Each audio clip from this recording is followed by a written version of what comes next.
Gue mau nonton pagi-pagi ambiar kemarin pas pada waktu Doktif datang. Gue mau nonton, nggak bagus ratingnya. Jadi kalau ada yang bilang, oh iya kita pikir ngundang Doktif share-nya bakal bagus, itu salah. Itu sebagai host itu udah kartu merah, itu harusnya nggak boleh dipertahankan itu. Nggak tahu deh.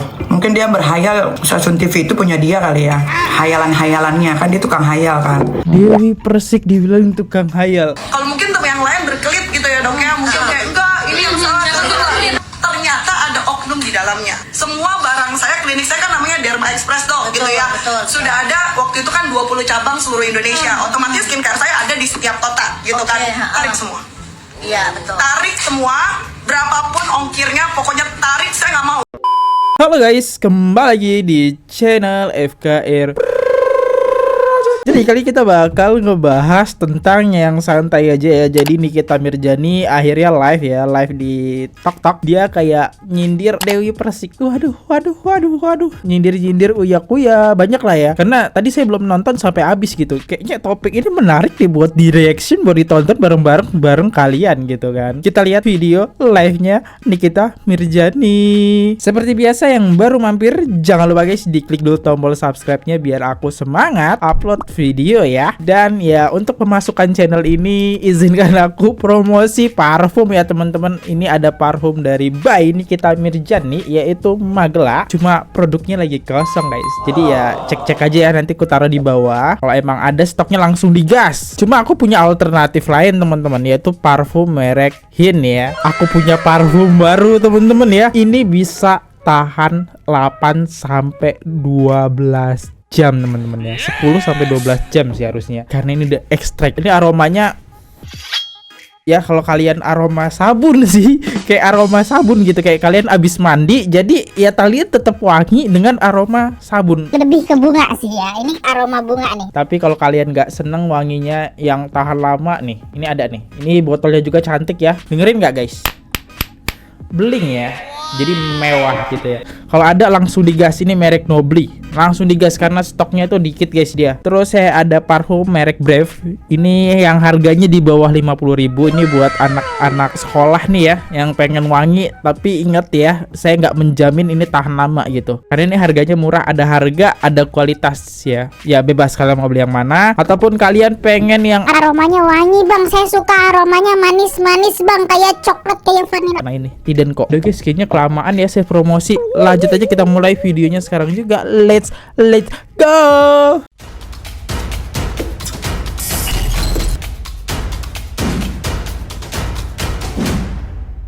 Sampai kapan para owner skincare ya yang membelot, yang menjual kecurangan, yang menjual itu mau ngaku sendiri?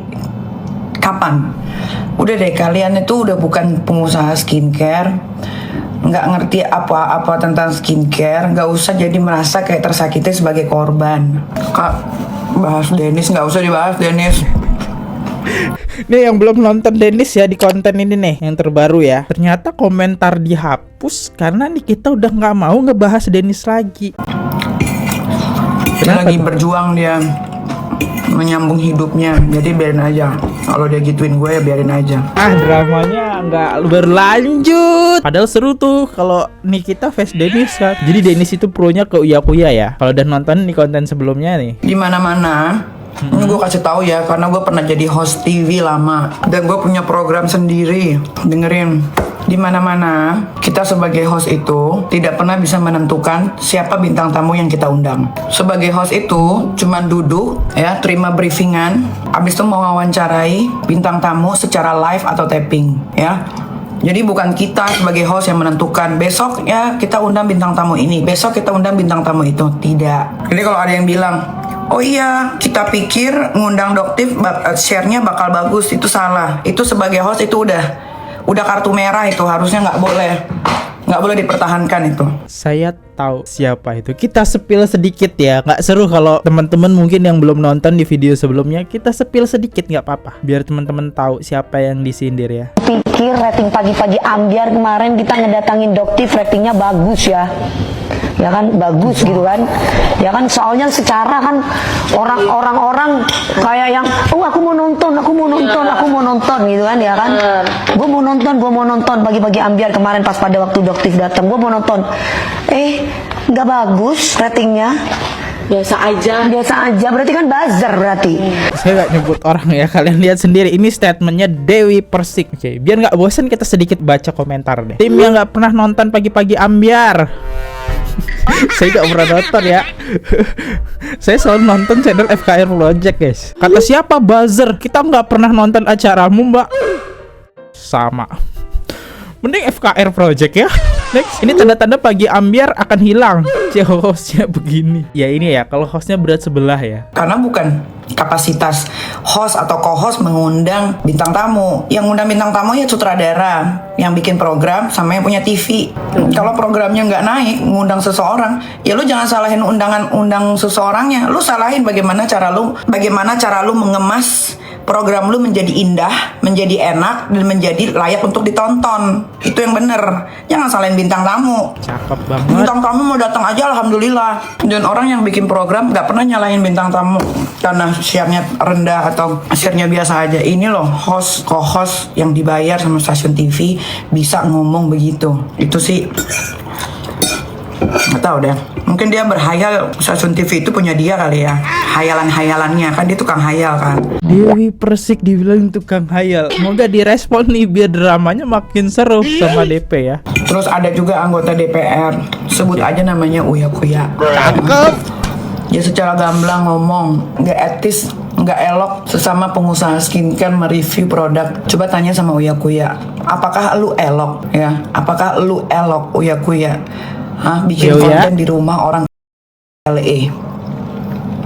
Apakah elok? Aduh, saya udah nonton lagi videonya ya. Orang dikontenin. Kalau di Indonesia ya oke lah, pasti banyak yang niruin. Kalau di luar negeri enggak ya, beda ya adabnya ya. Masalahnya Uya Kuya itu terkenal gitu, DPR. Kalian udah nonton kan? Udah nonton dong harusnya. Uya nih yang belum nonton di sini nih. Anggota dewan yang dipilihnya juga dari Cap Cip Cup Alihum Gambreng. Sekarang kalau nggak ada doktif ya, kalian pasti masih belum tahu kan apa itu yang namanya skincare berbahaya. Sekarang kalau nungguin para owner itu yang ngaku sendiri, penuh say, maling ngaku penuh ya. Ada lagi Bunda Maya ngomong begitu juga. Tanyain Bunda Maya, sampai kapan para owner skincare ya yang membelot, yang menjual kecurangan, yang menjual itu mau ngaku sendiri? Kapan? Udah deh, kalian itu udah bukan pengusaha skincare, nggak ngerti apa-apa tentang skincare, nggak usah jadi merasa kayak tersakiti sebagai korban. Bener sih, apa kata Nikita? Saya yang nggak tahu tuh ya. Apa itu Shinemite, retinol, sekarang jadi tahu ya fungsi-fungsinya Shinemite buat memutihkan ya segala macem lah ya. Jadi saya gak paham nih kandungan berapa persen yang efektif. Ya selama ini kagak ada edukasi ya, serum segala macem. Doktif ngomong itu kapasitasnya. Dia dokter, dia tahu tentang ingredients. Dia membantu masyarakat Indonesia supaya pintar dan cerdas dalam memilih skincare produk yang akan dipakai di muka nih, di muka. Sekarang kalau nggak ada doktif, pasti kalian masih ke bawah-bawah FOMO kan, ke bawah-bawah FOMO-nya si Sela Saukia Ulen, ke bawah-bawah FOMO-nya Reza Gladys, ke bawah-bawah FOMO-nya siapa lagi itu, pengusaha skincare. Bahkan ada salah satu dokter, siapa namanya dokter itu, yang ngejual produk dari Bangkok tidak ada BPOM.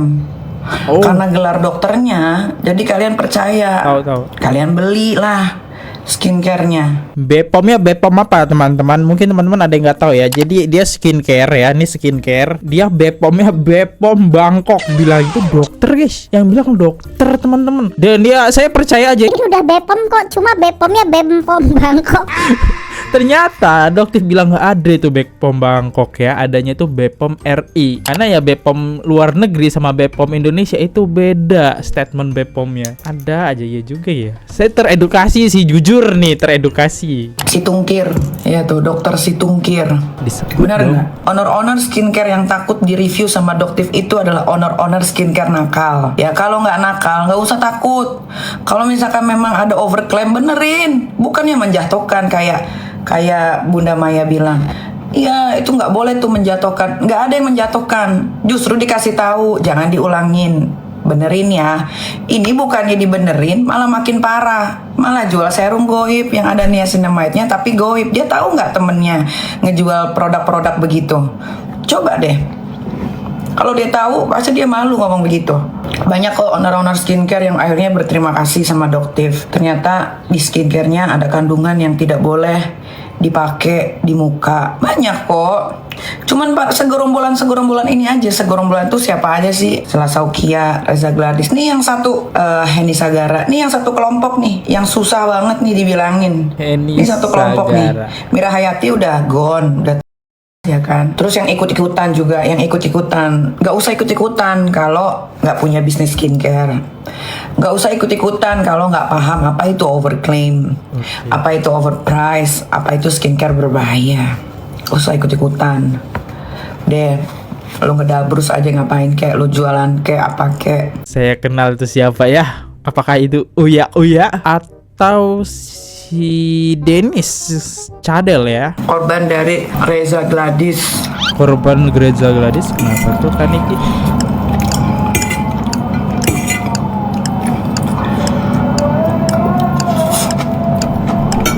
Di akhir video kita malah ngelihat nih kita Mirjani kebanyakan lebih ke makan ya. Jadi ya tolong di skip saja dulu ya. Oke, kita lihat komentar ya. Salut sama Kak Niki saat netizen bahas Kak Dennis. Kak Niki menjawab nggak usah bahas Dennis. Dia sekarang berjuang sendiri karena Kak Niki tahu mana lawan yang seimbang, mana yang sedang dimulai dari nol lagi.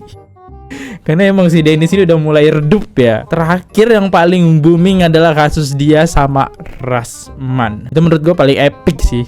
Next, salah satu dokter nih, dokter Angle klarifikasi Letionnya yang dulu overclaim ternyata dikerjain oknum orang PT. Inilah salah satu dokter yang teredukasi dengan adanya Doktif gitu ya. Jadi intinya gini dok, Doktif itu kan selalu bikin teaser ya dok ya. Sebelum dikeluarin itu Doktif bilang mau bandingin body lotion punya 2 dokter. Nah ini sama ini gitu kan. Saya waktu itu langsung telepon pabrik saya, lu beneran kan segini? Benar, oke saya bahkan siapin konten dok. Dibilang konten bahkan Doktif approve. Oh ini udah dicek, udah pede dok. Karena nggak tahu sama sekali. Iya kan? Saya lanjut staycation sama anak. Tiba-tiba anak saya mau cemplung ke kolam renang, dapat telepon hasil body lotion lu 0,00000. Enggak nggak sih 0,0 berapa? Ya pokoknya yang saya ingat nolnya banyak lah dok. Terlalu banyak ya, terus? Nah intinya aku shock setengah mampus dok, gitu kan? Karena bener-bener nggak tahu sama sekali, gitu kan? Akhirnya, akhirnya banyak yang ngomongin kayak enggak itu orang aja yang kayak iri sama lu, bla bla bla bla bla. Cuma saya balik lagi, enggak. Saya lebih baik kalau misalkan ada sesuatu, jadi ada yang bilang iri? Ada, gitu kan? Nah saya akan kayak di bagian dalamnya tuh saya mendingan gue periksa dulu daripada gue udah nyalain orang tapi ternyata punya gue yang bermasalah. Kan gue tambah malu. Terus ya udah hancur. Ya mau nggak mau buat saya ya udah ngaku gitu loh. Kenapa gitu loh, karena kan kayak kalau mungkin temen yang lain berkelit gitu ya dok ya, mungkin kayak enggak ini yang salah. Ternyata ada oknum di dalamnya. Dan waktu itu saya benar-benar karena kan Doktif nge-review 1 doang ya kan, tapi benar saat itu saya langsung tarik semua barang saya. Klinik saya kan namanya Derma Express dok, gitu ya. Sudah ada waktu itu kan 20 cabang seluruh Indonesia. Otomatis skincare saya ada di setiap kota gitu kan. Tarik semua. Iya betul. Tarik semua, berapapun ongkirnya, pokoknya tarik, saya nggak mau. Ini dia ya, salah satu dokter yang teredukasi. Awal dia dikontenin sama Doktif, dia buat video yang viral banget. Harusnya kalian tahu. Ini ada sedikit video nih. Bahkan pabrik saya sendiri kelakuannya kayak gitu. Bahkan pabrik saya sendiri tipu saya dong. Itu videonya dia viral banget ya. Sampai dia nangis-nangis. Dia ketipu, itulah dokter yang teredukasi. Yang teredukasi akhirnya siapa? Masyarakat oleh Doktif. Yang akhirnya kita tahu nih produksi dia yaitu overclaim gitu kan. Terus dia juga teredukasi karena dia percaya aja gitu sama pabrik. Ternyata pabriknya nipu. Yang untung siapa sebenarnya? Entah ownernya bisa untung kalau overclaim, atau yang kedua pabriknya untung banyak ya. Karena kan dikurangin nih ya bahannya. Jadi bisa satu bahan ini yang ukurannya harusnya 5 gram diubah jadi 0,0, bisa jadi 5 bahan. Nah yang untung siapa? Pabrik gitu. Biayanya jadi lebih down ya, lebih murah. Itu dokter yang dimaksud Nikita Mirzani yang teredukasi ya teman-teman. Oke, ini kayak ada yang kenal nih, thumbnail siapa nih? Ini saya gak nempelin ya teman-teman, ini asli dari kontennya nih. Ini ada wajah siapa ini? Terus dikomentarin salah satu netizen ya, ini thank you banget di reaction sama dia, berarti dia nonton konten saya harusnya ya teman-teman, thank you banget nih. Ini akun TikToknya Kaita. Dia kayaknya mengomentari tentang Dewi Persik karena di sini dia buat thumbnail arahnya lebih ke DP. Untung si goyang gergaji blundernya di Indonesia. Oke, apa tuh? Mbak DP, sekarang lu blunder banget sumpah. Tanpa lu sadari, lu udah ngerusak citra TV tempat lu bekerja.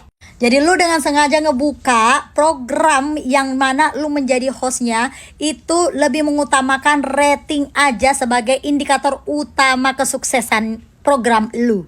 Secara nggak langsung juga lu membeberkan bahwa stasiun TV, utamanya TV show yang kalian hostin itu tidak mementingkan dampak positif dari program kalian kepada masyarakat. Karena kalian hanya fokus kepada rating. Karena seharusnya program di stasiun TV juga itu mempertimbangkan keinginan penonton yang menginginkan konten yang lebih sekedar daripada hiburan, seperti misalnya konten yang edukatif gitu, misalnya informatif juga, yang bisa berdampak kepada kehidupan para penonton showmu itu. Berarti selama ini program yang kamu hosting ini cuman fokus kepada popularitas gitu ya, komersial doang gitu, tidak fokus kepada manfaat dari program TV show yang kalian bawain gitu. Pantas saja setiap topik yang kalian bawain semuanya, terus cara kalian mewawancarai narasumber juga itu kayak nggak ada isinya, tau nggak? Jadi kebanyakan TV show yang kayak gitu itu ibaratnya kita ini sebagai masyarakat lagi nontonin tetangga kita ini di kondangan lagi gosip gitu. Padahal ini TV show loh ya, program ada duitnya. Iya tahu rating itu penting. Itu sebagai salah satu indikator performa kalian ya yang bekerja di stasiun TV. Tapi kalau misalnya itu menjadi satu-satunya tujuan kalian di program itu bisa berisiko loh kepada stasiun TV-nya. Nanti stasiun TV-nya ini kehilangan relevansi di mata masyarakat. Jadi TV stasiun itu perlu menyeimbangkan antara komersialisasi dan tanggung jawab sosial kalian dalam menghadirkan konten yang tidak hanya menghibur tapi juga bisa memberikan dampak positif kepada masyarakat. Tapi ya udahlah, paling juga kan namanya DP kan udah gede gitu ya kan. Nggak kan mungkin kena teguran dari stasiun TV mah. Walaupun sebenarnya DP ini sudah melanggar kode etik dunia broadcasting. Karena sebenarnya ya rating itu kalian tidak boleh beberkan. Bisa jadi juga ini akan berdampak kepada narasumber yang kalian akan undang nantinya. Mereka akan berpikir, aduh mampus gue ini nanti di program ini gimana ya, kalau misalnya rating gue nanti turun ya, aduh bisa nggak ya gue rating setelah gue hadir rating gue yang naik gitu atau apa segala macam. Dan dia tidak akan maksimal untuk tampil karena memikirkan juga udah ada mindsetnya di situ. Padahal kalau dipikir-pikir ya banyak banget tuh host-host yang di luar sana itu yang nggak cuma sekedar terkenal tapi juga pintar. Untung host kayak gini cuma ada di Indonesia, kalau di luar negeri udah nggak dipakai. Bener sih, kalau anda pengen cari artis harus punya banyak followers. Entah itu bener atau salah, yang penting kalian terkenal ya. Ini bagus banget di komentarnya, ngarahnya ke DP ya ini. Oke. Ini yang dibilang Nikita Mirzani tadi masih bersambung ya sama komentarnya dia. Cakep banget, bagus lanjut. Karena akan dianggap membeberkan rahasia dari perusahaan. Dia ngasih tau Dan juga rating pasti kalau misalnya ini terjadi di luar negeri ya, pasti KPI-nya yang di luar negeri nih gue bilang ya, itu pasti akan bertindak. Oh berarti stasiun TV ini tidak memikirkan manfaat untuk masyarakat banyak ini program-programnya ini, memikirkan rating aja nih. Nah di audit dah tuh. Pantes viewersnya banyak, komentarnya sangat bagus ya.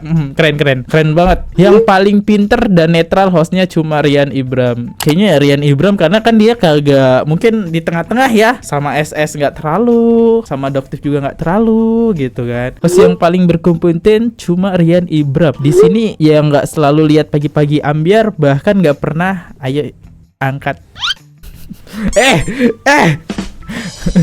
Next, terakhir nih. Besok nggak usah masuk TV lagi, Doktif. Gue yakin dari awal Doktif menerima undangan ke TV itu niat hati pingin mengedukasi atau mungkin ada yang ingin diklarifikasi. Tapi pas masuk TV malah dipermasalahin topengnya. Malah lebih fokus ke kenapa pakai topeng, kenapa nggak dilepas topengnya. Udah gitu balik-balik dari TV malah diomongin kehadiran Doktif katanya nggak naikin rating.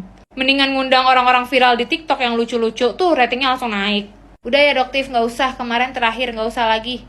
Padahal seingat gue ya, Doktif itu ada pernah ngomong entah di live-nya atau di story, gue lupa deh intinya. Beliau itu ada diundang-undang ke acara TV lain atau ke podcast-podcast gitu, tapi beliau menolak. Beliau tuh ACC yang ini doang gitu. Tapi yang di ACC malah ya nggak nyaman ya Doktif ya.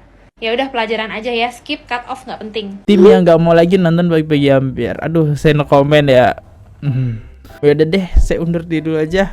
Kayak gini aja ya teman-teman, atas komentar dari Nikita Mirzani dan netizen nih ya yang kita reaction. Gimana tanggapan kalian? Bebas berkomentar, tenang. Komentar kalian gak akan dihapus di sini ya. Silahkan berkomentar. Menurut kalian gimana nih? Saya undur diri dulu. Kalau ada salah kata mohon dimaafkan. Saya hanya manusia biasa yang tidak lupa dengan salah. See you. Goodbye. Bye bye. Subscribe. Oke guys, subscribe channel FKR Project. Jangan lupa kalian subscribe channelnya FKR Project. Subscribe channel FKR Project. Hai guys, jangan lupa untuk subscribe FKR Project.